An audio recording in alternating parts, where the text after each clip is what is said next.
it's not mine, but you know, we're both here, but I'll kick it off. So today we're gonna talk about servicing listings. So I think it's super important because listings are obviously important. We've talked a lot about why they're important. Obviously, we've done the how do we find listings? How does a listing consultation look? And um and now it's like, okay, now once you get the listing, what's the process going to look like? And I feel like even this morning, if you're on the morning call today, we're talking about some of the things that you do when you get a new listing. And um, I was thinking, okay, that might sound very overwhelming for someone. So there's so many different pieces that go into listing a home. So I'm glad that this class was right behind it. And we can show you really the systems that we built to make it just easy for you to be able to handle these listings. The honest truth, there's not really anything about selling real estate that's complicated. I wouldn't say most of it is not complicated. Um, it's just, and certainly the hardest part is not servicing listings. I wouldn't say anyone would say that. The hardest part, if there is a hard part, it is finding new clients.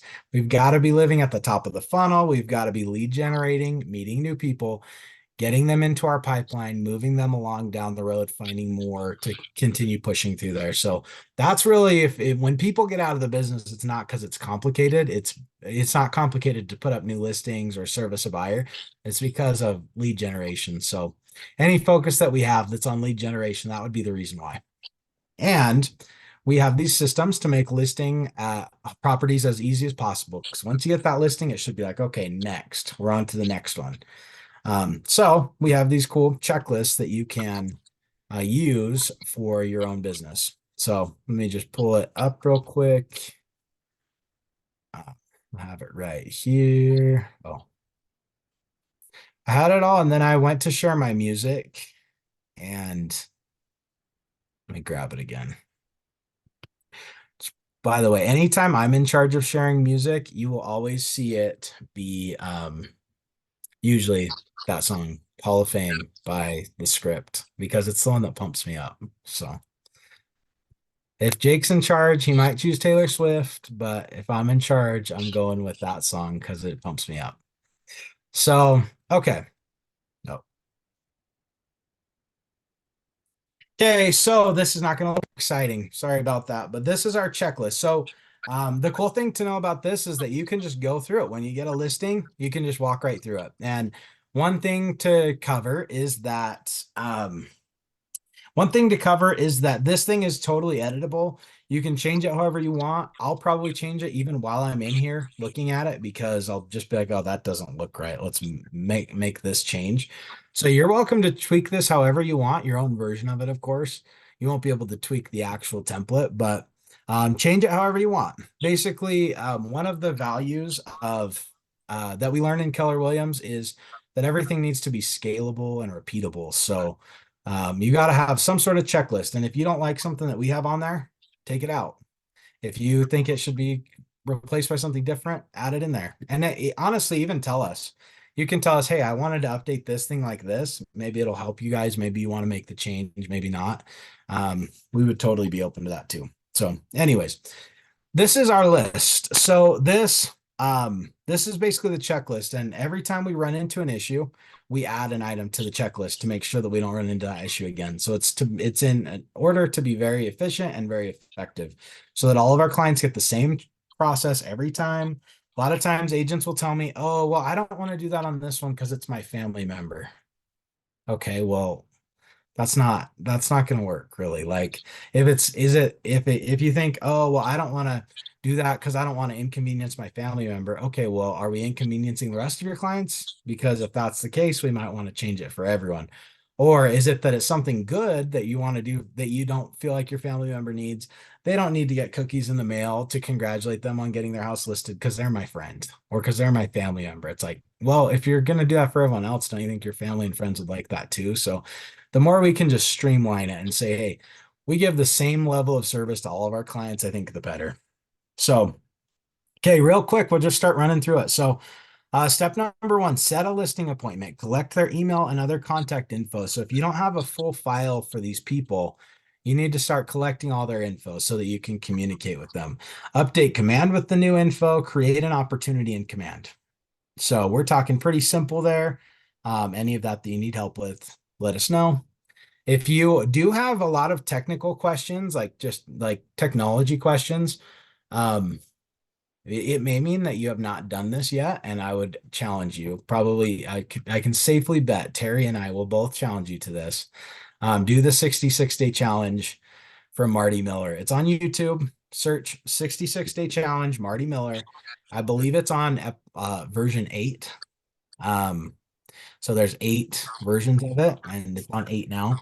But go through it's 66 small videos, so they're meant to be one per day. You could do several of them a day, honestly. But anyways, just go through it. It'll really teach you the technology. You can do a few of them a day, get caught up super quick. But we're happy to help you with any of that stuff. So one other thing, should we just rehash? Okay, this is after we've already gone on a listing appointment. We've already got all the documents signed. We brought it back. Now here we are. Okay, now what do we do with it? Okay, so that's kind of what this is all about.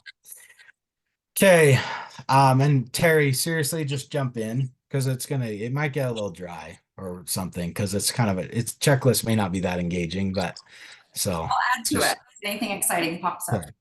okay, okay, cool. Okay, so look for correct legal name from the MLS tax data search. This shows really specifically how you find that. Just go through the tax data search, figure out what the owner's name is on title. If there's any question, like if the county data doesn't exactly add up right, or you're just not sure, you can always ask your title person. I don't think Marcel is on here right now. He usually is, so and I know for a fact he's willing to help you. So um, you can always reach out to your title person and they can verify that because sometimes the house has been recently sold or we're just not sure. Is it in both the husband and the wife's name? Is it just in one or the other? Is there any, weird changes on it? If there's a death or a divorce or a trust or anything like that, title is going to be your best bet to make sure you got the right person signing those documents. I can give a Um, live example of not, it's important that we do check with title. Don't just believe them. So I recently just had like 3 closings all happening at one time, and they're like different lots and stuff. So it sounds like a lot, but um, and what we found out after we had been under contract for a month and signing addendums back and forth when it came time to close, we did not have all the signers on the actual legal binding contract. So that could have been a really big problem. And it's because I believed my client when he said, I have the right to sign for every single person in here. I'm the president of the company. Don't take them at face value. Double check the title. such a good point. Yep. And it's so much easier to do it like when you're 30 or 45 days away from closing. Once it's like a couple days before closing, it's a problem. It gets, it's a lot bigger deal to fix. So Yes. it's a good point. Yep. And so there's always the like sales side of what we're doing and whatnot. And then there's that, hey, by the way, I know that you have a trust on it and I know that you're the executor and I need the copy of it. And then what do I do with that copy of that trust? I give it to title because I don't know how to read a trust or I don't really want to be responsible for it or anything. So I always get that trust or, the corporation documents and you just give it to title. They'll resolve it for you. So, but So cool. Nick, I have a question. So some say on the assignee, admin and agent was like, I know the agent, but what about the admin? What's the difference on that? Yeah, good question. So this is it's like in a perfect world would the admin do it? Like if you have an admin, they would be the one that did it. Now, most of these things when it says admin, think agent because you're going to do a lot of this work. Now, Cecilia, or I shouldn't say Cecilia, I should say your transaction coordinator because we have 3 of them. Cecilia, Corey, and Michelle, they're all awesome. Um, but basically, whoever your transaction coordinator is, in your case, it is, oh no, that's not true. Yours is Michelle. But at any rate, your TC will do a lot of this for you. So you just have to kind of make sure that this all gets done. So I would do everything you kind of know how to, you can do. Then kind of say, hey, there's a few items left and we can talk about them. Like Terry and I will be in touch with you on these listings to make sure they're good. So we'll go through them. Hey, I want to make sure we got all these checked off. And then there's some of them that your transaction coordinator will probably take care of. So you can just check with them, hey, there's these extra items. But most of this stuff, because transaction coordinators are usually contract to close, meaning the bulk of their work starts once you get your listing under contract, not just when it's listed. So yeah, they may help you with a few things on here, but most of it's going to be you doing it. So, and we'll help you with it, of course. So, but on a team, in a agent with an admin sort of setup, this is, this is where it makes the most sense. So does that help? Yes. Okay, perfect. And just so you know, the way that I set it up is anything an admin can do, I'm having them do, because why not? Like, let's have the admin do anything on the back end. Basically, we want to remove over time. It's not a tonight thing, but over time, you want the agent to be doing less of the busy work, the agent to be doing less of the paperwork, because we're agents and we need to be in front of people, like you are, making calls like crazy. I love that. I don't know if you guys know this, but we had to upgrade our calling account on Mojo because too many people were using it, and it was kind of like kicking people off because we had too many at once. So, which is like the best problem we could ever have. So, and a lot of that has to do with Amber and several others of you that are calling like crazy. So, nice job.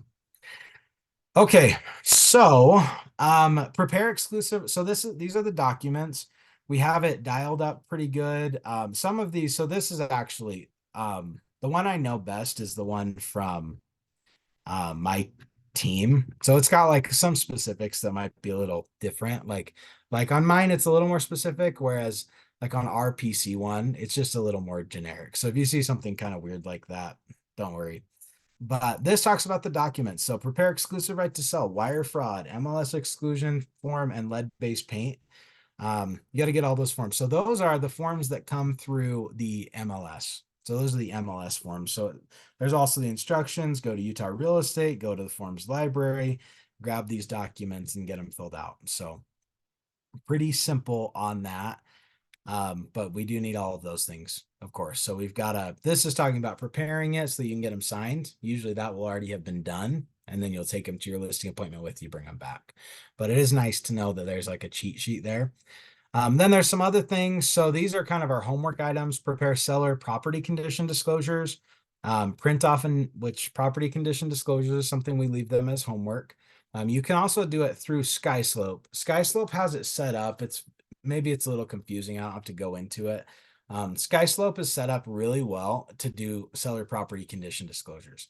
They are like 16 pages now. And so SkySlope kind of made it easy. So we'll sometimes send it that way. Usually I'll actually just print it out, bring it to the listing appointment, but that is something they need to fill out, and it does take a while because it's 16 pages long. Print off a net sheet. So print off a thing that shows them kind of what their proceeds are going to be at the end of this. You want to have that at your appointment. And there's a link right here where you can grab a seller net sheet, customize it for your listing, and give it to the seller. Affiliated business agreement. We all have one of those. There's a link to those right there. And then the seller payoff info sheet, that is going to be provided by title. So whichever title company you use, they will get you a seller payoff info sheet. So, and just so you know, some people think it's weird that we collect that up front. I think it's like really smart, and it's just good to collect all the info you need up front because you'll find out weird things down the road. So some people have said, oh, my title company said that was weird and we don't collect that up front. And it's like, well, yes, we do. So, and you don't have to, but if there's an issue down the road, don't come complaining to us. So create new listing in the MLS, update all the fields. So there is a piece of this where you're actually going to create the listing in the MLS. Let me show you what that kind of looks like. So when you go into the MLS, utahrealestate.com, obviously, just checking my Wi-Fi to make sure. It kept trying to go to my house Wi-Fi and it was like cutting out on a call I was on earlier. So I'm now just going to stream it through my phone because it seems to do way better. So if you go into the MLS, there's a cool little spot right here, My Listings. So if you go to My Listings, you can create a brand new listing or you can go to Unfinished Listings. That's where like all your saved listings would be. So if you go to Create New Listing, it's super cool. Very easy. Here, let me go back a step. Okay, let's say that I'm going to list a house. I'm going to list my own house. Okay, let's say I'm going to sell my own house. I'm going to show you really quick how you can find an old MLS sheet from my house. So if you go into search, residential full search right here in the MLS, you're going to have to clear all the criteria because it's automatically going to want to show you the active listings. And if I'm about to list my own house, it's not already on the MLS, right? Does that track? So it's not already on the MLS. I've got to find an old version of it. So I've got to get rid of this active status. So I just go to clear criteria, which by the way, 7,500 active listings right now. That is very low, very low. So just a little note there. Okay, so then you can just go down here, scroll down. I'm going to put in my house number, 976, and then the street name that I live on, McKenna. Notice that when we did that, I didn't put a direction and I didn't put like McKenna Road. I just put as little as possible. Less is more when you're searching for things in the MLS. And I found my house and it's right here. So this is the original listing from when I bought my house, which just as a note, I thought this was such a high price for my house when I bought it, 370,000. And how much is it worth now? Probably like 650. So just as a little bit of and that was in 17. So I guess it's been 6 years. Yeah, about 6 years, closer to 6 than 7 for sure. 6 years, it's like doubled in value. So just oh, not quite, but anyways, little plug for owning real estate. Okay, what I'm going to do is steal this MLS number from the old listing. And I'm going to go up to my listings, create new. And what it's going to ask me is, okay, do you want to base this on an old MLS number? And I'm going to put in that MLS number that I stole from the old listing of my house. It asks if I want to use existing tax ID and address info. I think I'm going to. We can always edit it, but I think I'm going to. It asks if there's a co-listing agent, and then I have to name it. And it makes you name it. So, but it doesn't matter. No one else will see it. It's just for you. But then once I do that, what it's going to do is pull up this awesome form that's called the, well, this is called property overview on here. But the cool thing is basically here, you're going to put in all the info of the property. So the list price we have to fill out on the map. It doesn't want us to confirm where exactly it is on the street. So you can choose where it's at on the map and then just hit verify. But the rest of the info is pretty much going to be populated for you. So it's pretty cool. So it filled in the address, the lot number, which like on a listing, don't know how specific I want to be on this because I don't want to confuse you or anything, but just as a little pro tip, when you're doing a house that used to be new construction, they may go by a lot number, but you don't really want to keep a lot number on a that's new listing. We don't want that because people don't know of houses as their lot numbers once they're built. They're just their address. I'm just deleting that out. So there might be some tweaks that you make, but it's pretty much filled in this whole thing, which is pretty cool because it's filled in like, oh, it didn't fill in my square footage. I'm gonna have to add that, which we can just copy the old listing. But anyways, you go through here, put in all your info, check all the different amenities that the house has. You can see some of them have already been checked for us.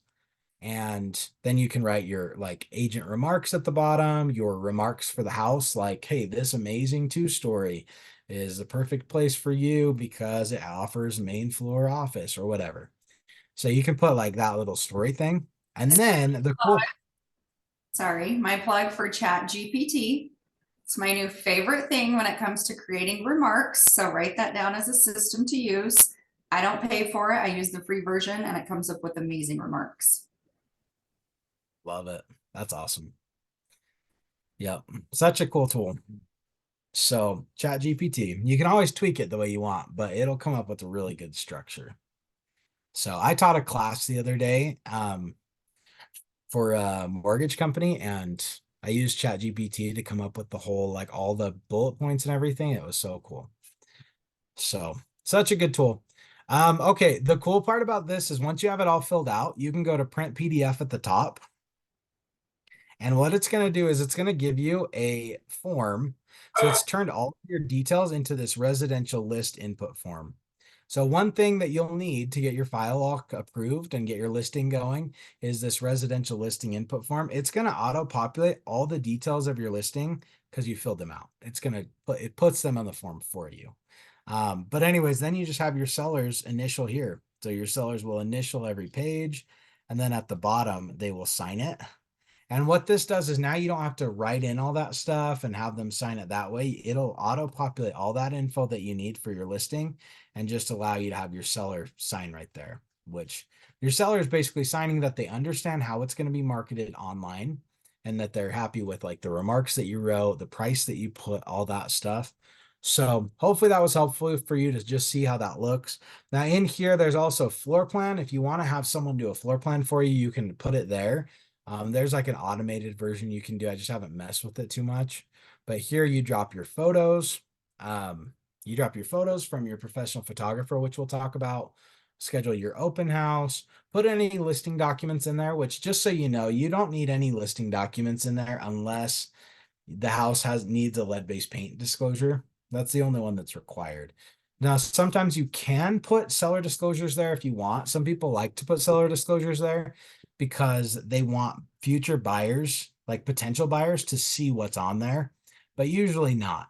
And the kind of the thinking is if you've got a house that's in great shape, you don't really need to have the seller disclosures on there. And if your house is kind of in poor shape or has a lot of problems on that you've put on the seller disclosure, um, in a normal market, you don't want the buyers to know about all those issues when they're putting in offers. You're like, hey, come put in an offer. They don't need to know everything that's on the seller disclosures yet. Let's have them bring in an offer. Then we'll give them the seller disclosures and we'll work it out, you know? But in a super hot market, sometimes we would put our seller disclosures in the listing documents so that it would weed people out because they would see it and they'd be like, oh, I don't like that. I'm going to move on to the next one. And in a super hot market, it was kind of nice to weed people out that way. But I would say most markets, we don't want to do that. But there's always different strategic things you can do for whatever listing you've got. So anyways, showings, that'll let you set up showings online. We have online system that works really well, makes it easy for your seller, your buyers, and for the agents. So it's total win-win. And then just verify and publish and move on. So that's how you actually submit a listing to the MLS. It's super cool. So did that help anyone? Were you curious about what that actually looked like? So, okay, hopefully it's valuable, not too overbearing on that. Okay, so anyways, that's how you do the actual MLS. It's how you get in there. We have a whole create a new listing doc that goes through those steps and everything. So even like right here, it'll when you're putting in certain forms, like one of them is there's different forms and it'll ask you for different things, but one of them, when you're doing this, it'll ask you for your MLS ID. And so we listed the MLS IDs there for each office. So we're trying to make it as easy as possible for you. So anyways, drop off pre-listing packet, prepare CMA. So obviously when you go to that appointment, you want to have a CMA. You want to have all the properties so you can price it correctly, but we're going to assume we've already done that because now we're just servicing the listing. Go to the appointment, get all the documents signed, leave their homework, which is the payoff info sheet, the seller property condition disclosures. That's all good. So we'll pick those up at the pictures typically. It is whatever you want to set up, but we usually say, hey, we're going to leave this as homework, and then we'll pick it up when the photographer comes. So that makes it easy. And they like to have a homework assignment. They like to have something that they can do to be involved in the process. Now day after the listing appointment, send a thank you gift and an email with copies of the paperwork from the listing appointment so the client can have it for their records. So that's just like super positive, obviously, to give them a gift. This shows exactly how we do it. We order them. Maybe we've talked about it, but I order them through my mom. So my mom has a little company where she sends out our gifts for us. Super easy. She either hand delivers them or like ships them, like overnights them to them. So it makes it really easy. But you want something positive, want to keep things good. You obviously want to send them a copy of the paperwork from the listing appointment because they do need to have a copy of it. And you don't want it to seem like we're not withholding that info from them. We want them to have all the details. This even has the exactly what the card or what the gift says. So we have a little script right there. It was great meeting with you, starting the process of listing your home. Your trust means the world to us, and we're committed to making this experience as smooth and enjoyable as possible. If you ever have questions or need assistance, we're here for you every step of the way. Looking forward to achieving great results together. Nick, Trevor, the Moving Made Easy Real Estate team. So just the more you can systemize things, the better. It's got to be scalable. One thing I was going to say back on the gift giving. So something that we also learned today, and it's not the first time, but really surprise and delight throughout the process. And this is really when you get to start doing that. This is when you get to help your client have a different experience than they might with somebody else. So I can't express enough how much like the ordering of the gifts, and it can be these gifts that his mom does are amazing. She's been delivering them for me. She'll deliver them to the office if you want to take it. But more importantly, like I'm like, if you can just take it to the house and deliver it for me, that would be awesome. So she's top notch. But Christina today in the training that sells 100 houses a year, this is huge for their group in getting referrals. It's huge. So there's going to be multiple times throughout this process where you can literally surprise and delight. So there's a difference between what they're expecting us to do, which is do all the MLS, answer our phones, things like that. But start thinking of a list of things they don't expect us to do that we could surprise them. That's just a kind of a big shout out in the middle of this. Every chance you get to take advantage of just loving on our people. Yep. Cool. Yep. Yeah, it's a good opportunity. Like on our team, we're always looking for a reason to send those. Like it's not like, oh, we're gonna have to send this out to so and so. It's like, man, what could we send this to them for? Like what? Well, and it could be even a handwritten card or anything. Like just touch your people. Make sure that they know you care about them. We're looking for excuses to send them stuff, not for excuses not to. So cool. Okay, this is something that Mark talked about today that I was laughing about, but collect all documents for seller disclosures, including HOA documents if applicable. All required documents for seller disclosure can be found in Section 7 of the REPC. So if you haven't read through it, go read through Section 7 of the REPC. Those are the requirements that a seller has to disclose anything they know about the home. And because, yeah.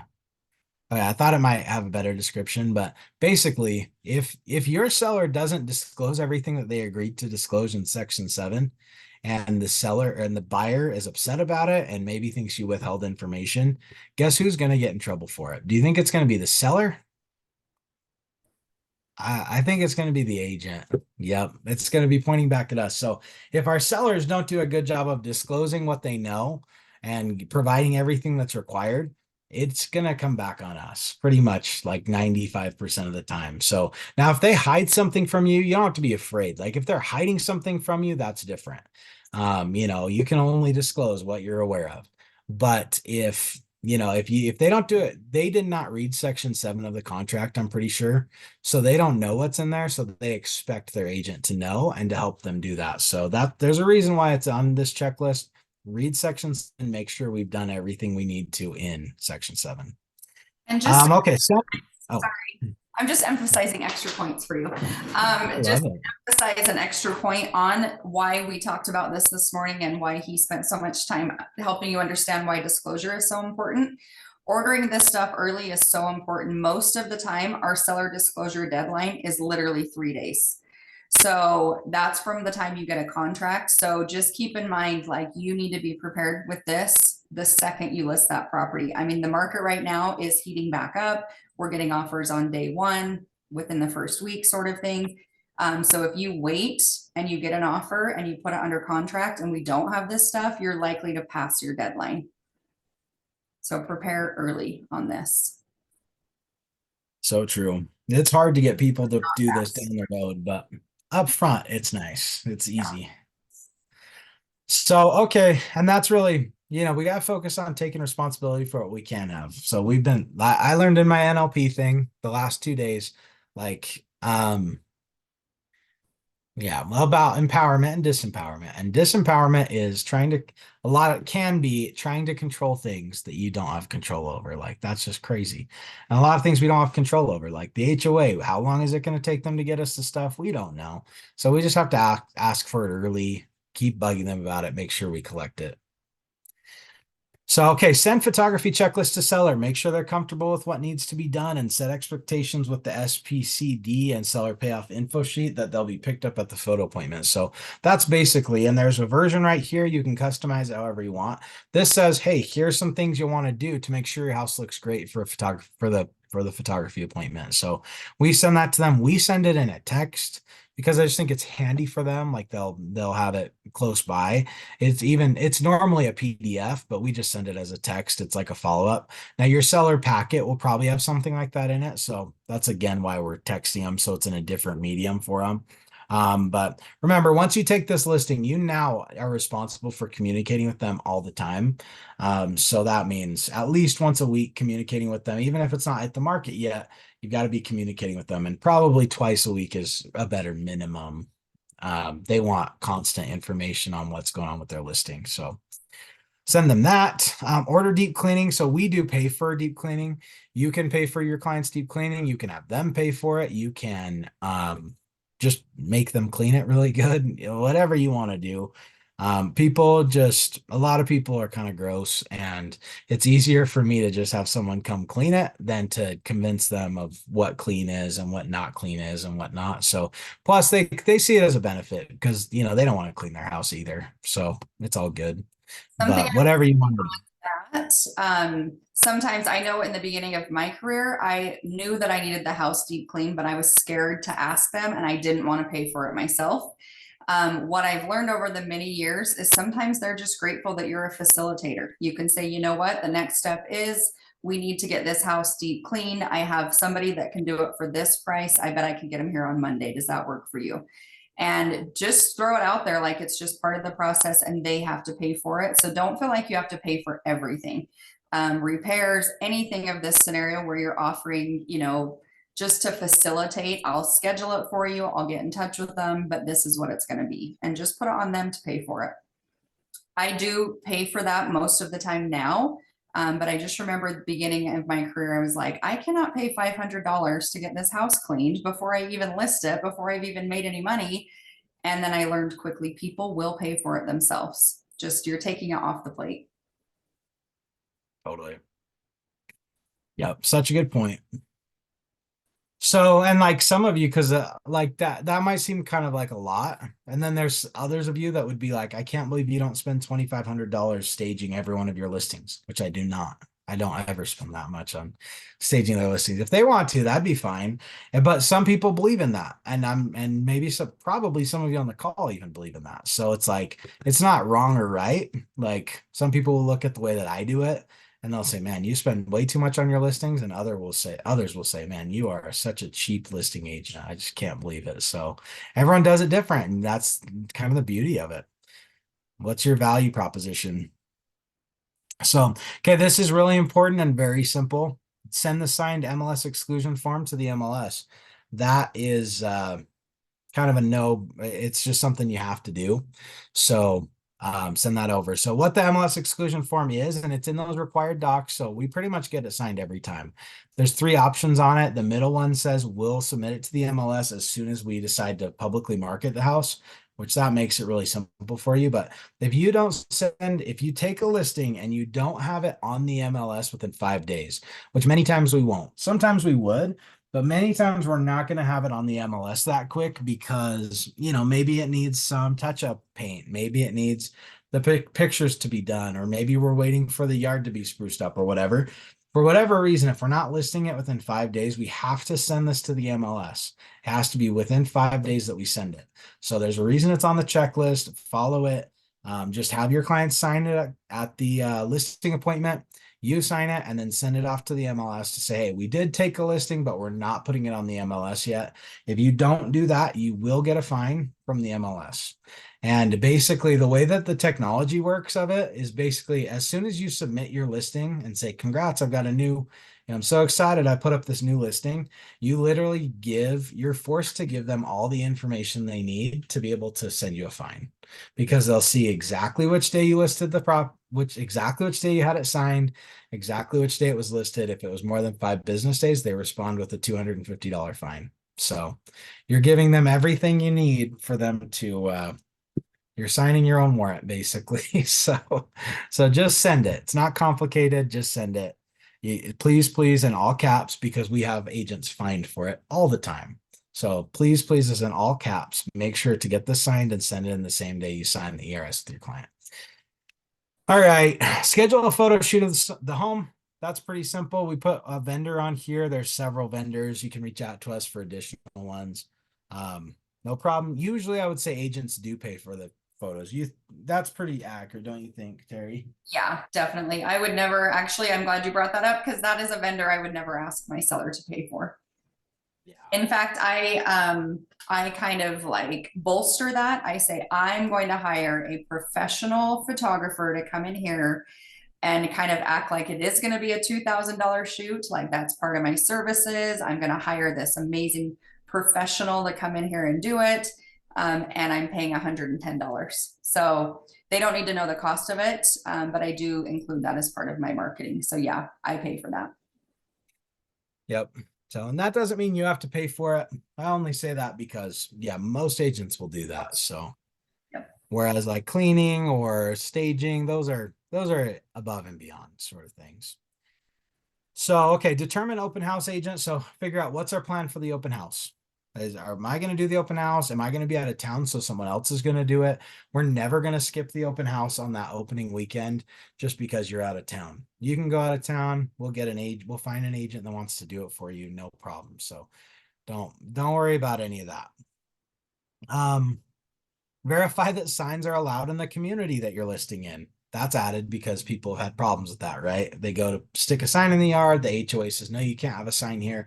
There's a reason why it says verify signs are allowed in the community we're listing in, and or whether there's restrictions, because a lot of times in townhomes or condos, they'll only let us put a sign in the window. So just make sure you have all those HOA documents and you can make sure it meets those requirements. Coordinate for the sign and lockbox installation. We like to install it the Tuesday prior to the Wednesday listing. So we put the sign up Tuesday, officially list Wednesday, open house Saturday. That's just the pattern that we follow. There's a place here where you can, okay, few things real quick. Sign, lockbox, access to the home, all that stuff. Here's a few things and they are on here, but I'm just going to go through it. One, you got to have a for sale sign. You're going to need one. You're going to want it customized with all your contact info, your data. So you're going to need that. You can do it real easy places. Sandberg Signs is like the most common place to order this stuff. They're at 72nd South and State Street. But Sandberg Signs, they're just like classic when it comes to real estate, super inexpensive and easy. Just let them know, hey, I need a for sale sign. I'm with KW XYZ, KW Salt Lake, KW South Valley, KW Utah Realtors, doesn't matter. Give them your info and they will make a sign for you. Super easy. It's probably like $60. Anything, does that sound about right? I don't even think it's that much. I actually picked one up today. It was like $45 or $54. There was a 4 and a 5. I can't remember the order. But. So yeah, 54 is close to 60, Nick. So yeah. Okay. So we're in that department. So maybe $50, 50, $60. Yeah, so you can just order that from Sandberg. So you're gonna have to get a sign. And you can customize it if you want to go into Canva, customize a sign, that's fine. We have those templates in the resource library. You can use any of those. There's some on the KW Home Hub actually that look good. Any of those are fine, or just call them and have them put your info on it. It's all fine. But you're going to need a sign, and then you're also going to need a post and a lockbox. So there's a post that the sign actually hangs on. You can buy it or you can rent it. So if you buy it, it's probably like $80 or $100 to buy one of those frames, and then you have to go install it yourself on every house. The super key box, you can buy it. It's about $200, maybe $180 or something like that, that you can reuse on different ones. Or you can rent both of those things, the post and the key box. You can rent both of those for about like $60 if you go through a sign company. I use getlistable.com. Is that who you use, Terry, or do you use like one of the others? it's a good question. Okay. My TC orders it for me. And I do think we just changed to somebody that actually has just a name, like Tanner or something. Oh, okay. Get listable. We Not used to, Tanner, but Okay, we used to use a different company, and recently my TC was like, how committed are you to them? Because they're not doing a good job. So I was like, okay, change. So she may have changed to this. Cool. Yeah, this is the one that I use. There's several of them. So, but the point is that you can rent them for about $60, $70 max, let's say. You can rent the post, the lockbox, plus they install it for you. Plus they take it down for you, all for like around. I've never seen one that's more than like 60 or $70. So, there's options there where you can rent them. That's what I do just because for a lot of reasons, doesn't matter, but you can rent them or you can buy them, either one. I don't love pounding signs in the yard. Like I always when I get around to it, it's like 9 o'clock at night, and I'm like, oh, I don't want to really pound a sign in their yard at in the middle of the night. It's just kind of I also don't want to be responsible for broken sprinklers or the sign falling down in 3 days. So I do leave that to professionals for many reasons. totally. Can I ask you, did you say that you just have the sign piece printed off of Canva or something like that, and then they do the sign, that they put it up, put your sign on the post? Yeah, so you got to get your sign printed by someone, and then you've got to get your sign installed by someone, basically. So, I get it printed by Sandberg Signs or Alpha Graphics or any of those, and then yeah, these companies they will store your signs for you, and they'll install them when you get a new listing. So do you buy the posts and stuff, or do you just rent that from them? No, they just, yeah, like that $60, $70 that you pay them includes rental of the post, the super key box, and the installation. It's a really good deal. I just bought a super box today. It was $120. Oh, $120. But that's good because you're renting these for like 50 or so bucks. So after 2 listings, you've paid yourself back 2 to 3 listings. And you're gonna have more than one listing. So that's good. Totally. Love it. They were, They- where's it at? Oh, right here.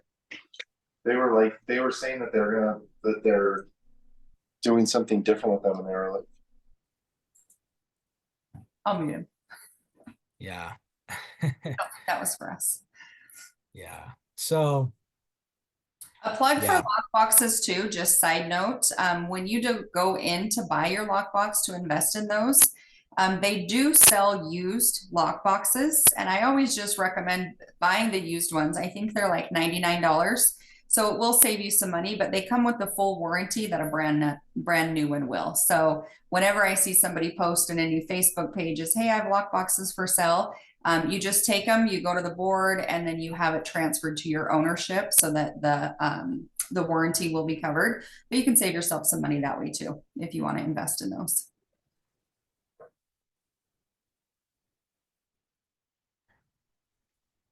Yes. My dog was getting a little rowdy. I was Is gonna say getting a a dog little. came into Nick's room too. Okay, so Hopefully you're what's just, that? I was just saying, do you guys have any questions, or hopefully you're just popping on when you have a question?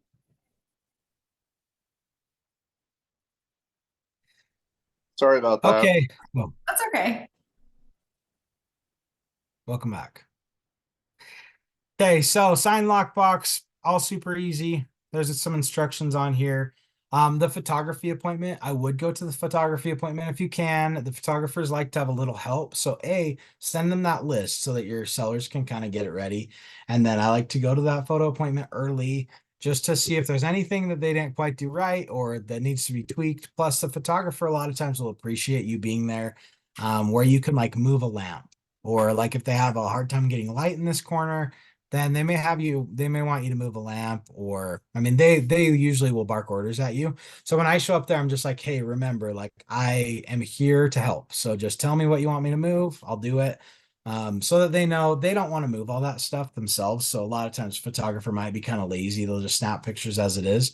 But if you're just like, hey, just so you know, like I'm here to help, so whatever you want moved or changed, just let me know. And then other than that, I just trust them because I don't know how to take good pictures, but but like I am there to help them. So I think that's a good thing to do.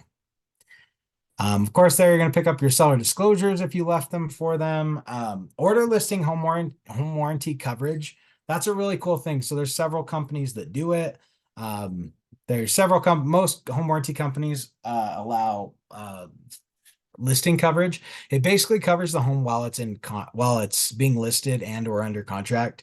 So if there's any issues with the home that come up and it's, the furnace goes out, it's just some extra protection for your sellers that it'll help cover the costs of those. It's not 100%, but it's free and it's just a nice bonus. So love to sign up for that and then make sure they know about it. Make sure you tell them, hey, by the way, did you know, just so you know, because you listed with us, you have don't call it free, but just say because you listed with us, you get home warranty coverage while you're listed. So free to you. Complimentary. So that's it. Yes, complimentary. So it's something that you get by working with us. So anything you can do to add value to your people is good. Send ERS and seller info sheet to title. So that just means get them your listing contract and get them the seller info sheet to title so they can run all their reports, get everything going for you. Once you get the pictures back, we basically put those in a Google Drive and then we send a link to that to the client so they can see the pictures of their house. They'll love it. Assuming you used a professional photographer, they're gonna love it. They're gonna look great. So we even have, again, we're super systematic. We just got your pictures back. They look amazing. I'm attaching a link here so you can take a look as well. Thanks for working so hard to make sure these turned out awesome. Like systematized stuff. Doesn't have to be complicated. Obtain seller photos, add them to the MLS listing, put them in an order of a walkthrough. So you're just going to kind of use your best judgment of what order they should be in. It should be kind of a walkthrough of the house. Prep open house materials. So you got to make sure that your open house is all ready. You've got flyers, you got an open house sign-in sheet. Those are all they're all in the resource library. But you're going to need a flyer. You're going to need a sign-in sheet so you can collect people's information so that you're good to go. One thing that I'm seeing may not be on here. Oh, that's because it's somewhere else. Never mind. Okay, once we're good to go, publish to the MLS. So hit that publish button so we're official. Set up a line showing service. That's the automated service that'll let them kind of set up showings. There's no reason we need to be in between the buyer and seller setting it up. Like buyer reaches out to their agent, says, hey, can we do Thursday at 5? Then the buyer's agent reaches out to the seller's agent. Hey, can they do it at 5? Then the seller agent reaches out to the seller. Hey, can they do it at 5? And then, yes, they can. Yes, they can. Yes, they can. Like it's too complicated. So it's just, that's not what we get paid to do. So just use the showing system. It's super easy. There's instructions here. That way, when the buyer wants to set up a showing, it'll send it basically a text through this system to the seller. Seller will either approve or deny, and it makes it really easy. So do that. Send a card. Congratulations, your home is officially on the market. So we do that. Tell them congratulations. Send out just listed postcards to the nearest 100 or 200 neighbors. You can do that. You don't have to. We like to do it because we like to get our name out there. If someone in the neighborhood's selling, usually there's a couple others that want to sell too. Make a social media post with the house picture and say just listed. So that's just so that we have something to post on social media. Listed on KSL, Facebook Marketplace. Those are two really good places to find good leads. So if you post the listing on KSL and Facebook Marketplace, and then we also do a Facebook ad for the listing. You can decide if you want to do that, but we like to get good leads off the listing. If there's anything you can do to make your seller happy, it's bring people through their house. So anytime you're getting like online leads, focus them on that house. Like run the ads on their house. That way, when you get a lead, you can say, hey, do you want to go see it? They say, sure. Then you go run them through your seller's house. Even if they don't buy it, your sellers will love that you're bringing people to their home. So that's a really good thing to do. We also send a screenshot of the ad that we run to the client so they know that how it looks. So, because it looks really impressive. Like when you see the Facebook ad, we take a screenshot, send it over to them. They're going to think like, wow, that's like, it's going to look cool. They're going to like it. So remember, if you don't tell your sellers or any of your clients, if you don't tell your clients what you're doing, they assume you're not doing anything. So if you do something good, like if you go door knocking their whole neighborhood to find some buyers for them, if you don't tell them that, they won't know. So they might think, oh, you're probably one of those realtors that sits around eating donuts at the office all day, hoping someone will buy the house. But if you tell them, hey, just wanted to let you know, I was in your neighborhood today, talk to, 20 of your neighbors and just trying to find out, maybe I got this lead or that lead, trying to find someone looking for your home, like they're going to love it. But if you don't tell them, they're just going to assume you didn't do anything. So that's probably my number one takeaway. Tell your sellers what you're doing for them. Go through the listing, edit out the grand open house comments on the listing. That's just a funny little note because in the past we've put up a listing, we've set a grand open house like, hey, no showings until grand open house. Maybe that was in November, like no showings until grand open house, November 17th. And if you look on the MLS right now, you'll find listings that say no showings until grand open house, October. And it's like, get rid of that. That makes it look awfully crusty. So, anyways, that's kind of the how do we get it up and running? How do we get the house looking the best? Get it out to everyone who needs to see it. Those are my pieces. Terry, what did I miss? I don't feel like you missed anything. I mean, that is just a pretty complete checklist. So use the checklist, definitely. So it reminded me of a couple things that like, as I'm doing some listings right now, I'm like, oh, I didn't do that because I didn't look at a checklist. So follow the checklist. That's my biggest piece of advice. And I love how you ended it with communicating with them, let them know what you're doing. So I like to, around my listings, I like to come up with ways that you're going to remember to do things. So in my world, I have marketing Monday and follow up Friday. That's just always been in my world. It's just in my brain. So on Mondays, I'm doing everything I can to update any kind of marketing, letting my client know what the marketing looks like, any of that. So I'm refreshing things, running new marketplace ads, updating on KSL, like that all happens on Mondays. And then follow up Friday is just a reminder to me to tell the client everything we've done. And I can't express that enough because the number one complaint, according to the National Association of Realtors, is that we as realtors put a sign in the yard and we walk away and we make $30,000 and we do nothing. So I can't emphasize how important it is to tell them everything you're doing, including I had the sign installed today. I had the photographer returned the photos, like every single thing you do. And it's nice to give them an update once a week. And even if you don't have anything to say to them, that's okay. Just update them because the last thing we want is them wondering if we're doing anything or what we're doing. And listings are the biggest. If you get complaints, they're going to think you're not doing anything. And chances are you're doing a lot of stuff. They just don't know it. That's what I'd say. Very good stuff. Listings are fun. Yeah, they really are. And I guess one other thing on communications, just top of mind for me, is a call to your clients is a 2-minute call. A call from your clients is a 20-minute call. So any of this stuff, like as you're communicating with them, call them. Hey, here's what's going on. Here's what we just did. Here's how everything's going with your house. Here's how many showings we had this week. Here's how many views we had online this week. Like if you call them and tell them that, they're going to love it. And it's only going to be a 2-minute conversation. And they can take bad news even if it's, hey, we didn't have any showings on your house this week. This is what the activity was online. This is what we're doing this week to make sure it gets out to everyone. And probably this is what we're doing to adjust the price. But all those things are much better if you call them and tell them that. If you wait until your seller calls you and says, hey, why isn't my house sold yet? What's going on? And it's common. Like most people are waiting for a call from their seller, hoping that their seller doesn't call them, but eventually they do. Now it's a 20-minute conversation. Now you're on the defense. Now there's some trust that's been broken there. Call your people, let them know what's going on. I don't think there's anything crazy about reaching out to them every single day while their house is listed with you, even just if it's a quick text a lot of the times. Like reach out to them. Don't have them wondering, oh, I wonder if my house is going well or not. Like don't make them guess. Just reach out to them, let them know. Yeah, and at the appointment, any appointment, ask how they want to be communicated with. Do they want to be communicated every day? Would they like an email once a week? Would they like a group text, like husband, wife, something like that? Because I find the majority are like, just throw us in a group text, and then I can just shoot a text. They're happy with it. There's some form of communication. That's how I find most people like to be communicated with quickly.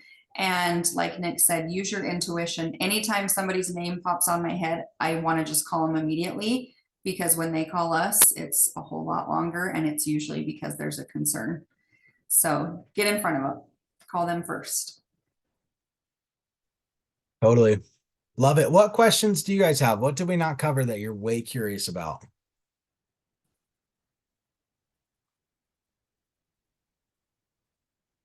I think that's a good sign. I'm gonna take it as a good sign. Oh, Colin, I saw was you just came gonna- off Yeah, I was just mute. gonna ask, do you get like, does the brokerage or do we have like a preferred like vendor list for some of these things like the signs and the cleaning and some of those kind of things? Yeah, we do. There's in those checklists, specifically in the checklist that's on the resource material library, you'll see that there's multiple options for most of those things. If there's something that's missing, you can let us know. Or if you want to ask us specifically, like, hey, on this one, who do you recommend using? And our offices have their own vendor lists, so you can look at those too. Like they are all a little different, just depending on like location and whatnot. Um, but yeah, we mostly have a few options for each of those. And if there's not, let us know if you're curious about a specific one, but we'll make sure to update them the best we can. So cool. Oh, Haley says Jason with the Luma post is amazing. Small plug for them. So there you go. That's a win. So a Luma post, I'm pretty sure is a sign and probably super keybox installation company. I don't know if you want to expand on that at all, Haley, but I think that's what it is, a sign in and Supra installation. Yeah, he literally does everything imaginable. I've kind of watched him build his business from the ground up. He works really closely with Warren, with the Warren, the photographer. Yeah, he's great. But Jason is the owner, from what I understand, and it's just a small family-owned business. He now just recently added like actually making signs, like he can print signs for you. So that's pretty cool. But he does everything and he has everything. He also has lights for your posts, which I would suggest using because it's dark outside. Love that so much. That's awesome. Cool. Thank you. A Luma post. So, okay. Well, thanks guys for being here. Let us know how we can help you. We really are excited to help you put all these new listings up. So stay connected to us. We were talking about a little listing competition coming up. So keep your eyes open for that. Yeah, like he said, that number is very low for our listings, and that's the message we need to get out to the sellers who have been waiting to make a move, is we need their house. So now's the time to go fill up your listing pipeline, get all those listings for spring, and then we get to control the market. We're not out there chasing the market with buyers. Listings are amazing. Totally. Okay. Thanks, guys. Let us know how we can help this weekend. We'll see you in the morning for the huddle and talk to you soon. Have a good night. Thanks. See y'all.